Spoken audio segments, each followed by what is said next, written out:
Iad na carach I bhnan sa go nniuisle.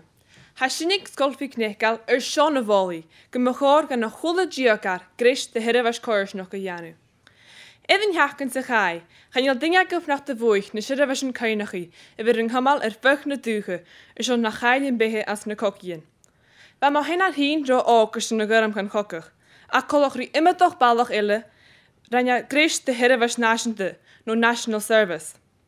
Ba exan agus na bhacólaríis rí colannach in de listanas, agus an húne bhar a chur amachgaibh, agus na ranne crónára?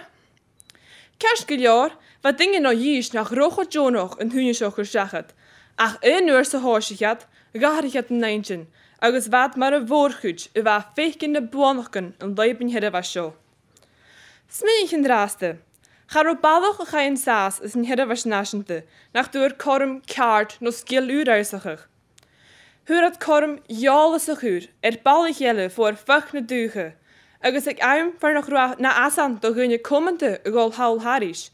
Huad cútsevalí corm siúil, fat agus farsing.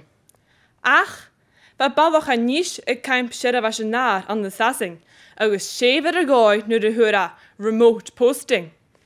Scaart na churata, in an ganéfat, ga baun, in an geria, ga baun, ach a gúig an na níl an lois.